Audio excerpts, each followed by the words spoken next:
This is a Squiz podcast. We're your shortcut to being informed.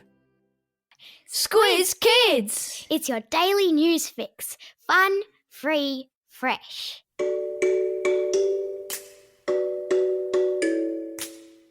Hello and welcome to Squiz Kids, your fresh take on what's happening in the world around you. I'm Bryce Corbett. It's Monday, March 8. In Squiz Kids today, inside a right royal tiz, the mystery of the flying ship, a good day to be a Kiwi, and zoo animals enjoy the snow. That's what's making news, kids style.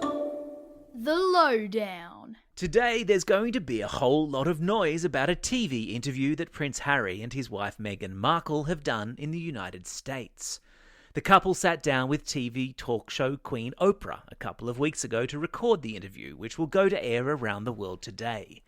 The TV special is going to be shown in 68 countries and is expected to draw in an audience larger than that of the Super Bowl, the most watched sporting event in the world. So why is this such a big deal? And why do we even care about a royal family from the other side of the earth? Because the idea of kings and queens and princes and princesses is something that fascinates a lot of people. Because Australia is part of what's called the Commonwealth, and Queen Elizabeth is our head of state. And because last year the Queen's grandson Prince Harry and his wife Meghan decided they were going to step back from royal duties and move to the US because they said the pressure was too much. And since then, there's been something of a division that's emerged between the old world of the British royal family and the new world aspirations of America's new sweethearts, Meghan and Harry. The interview's on Aussie tellies tonight, so don't be surprised if it's on in your house. Meanwhile, there'll be one other very significant development in the UK today that's worth noting. Students will return to school for the first time in 2 months. The coronavirus has caused so many problems over there, kids have pretty much been learning from home since Christmas. And that's been tough on lots of parents, their teachers, and lots of kids. The development comes as the vaccine rollout in the UK continues to gather momentum, and at the same time that countries like Israel, which is very advanced in its vaccine rollout, has begun to report overwhelmingly positive results in terms of how effective the vaccine is in reducing cases. So, hooray for that.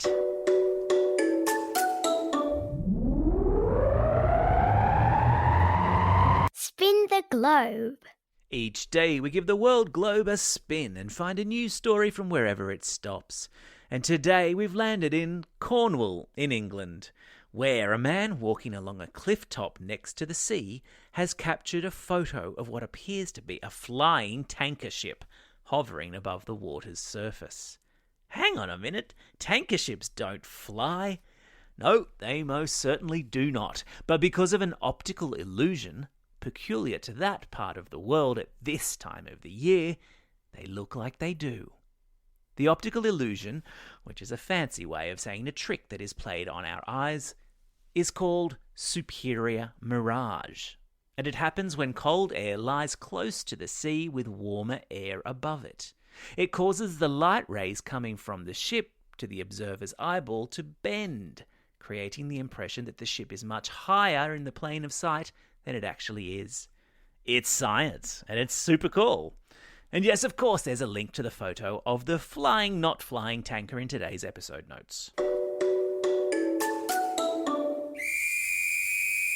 Sport time.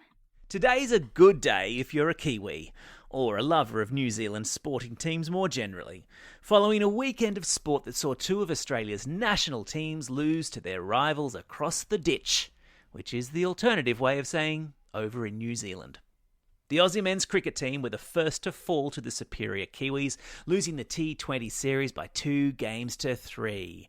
It was disappointment too for the Diamonds, the Australian women's netball team, who lost the Constellation Cup against New Zealand yesterday afternoon.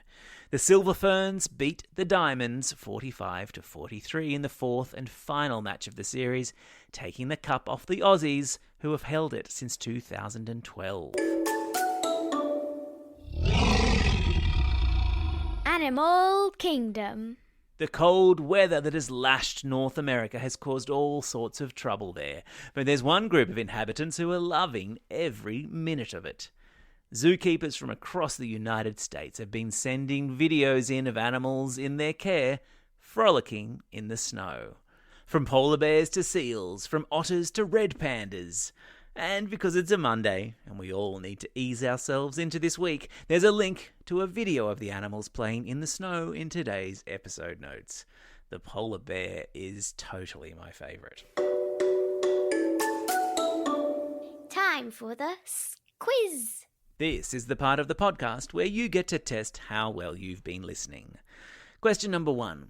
What's the name of the English prince and his American wife, whose interview with talk show host Oprah Winfrey will have people glued to their TVs tonight?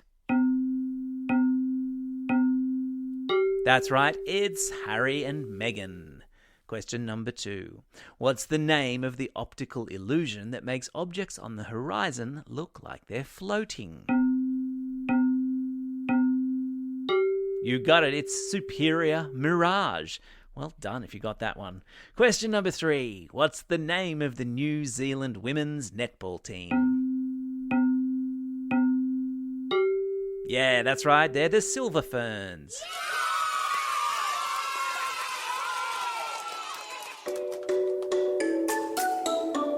Shout outs.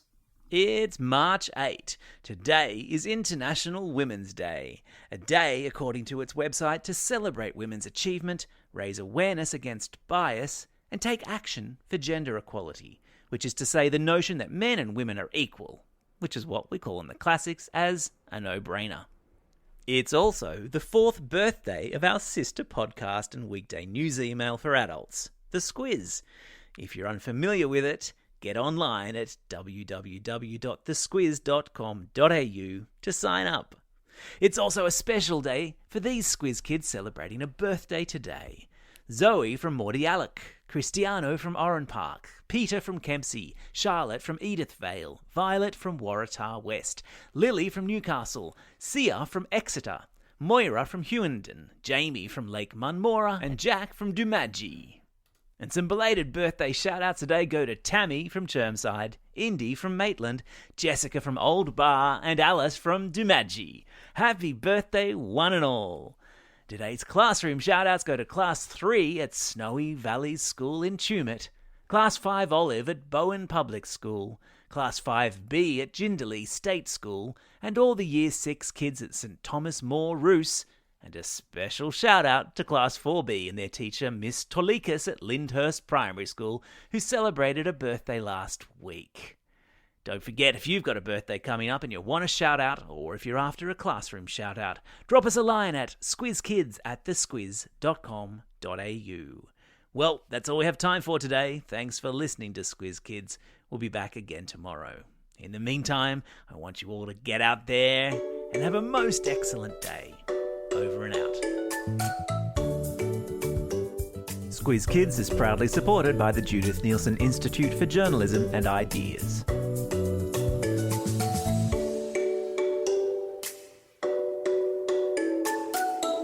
Squiz Kids. It's your daily news fix.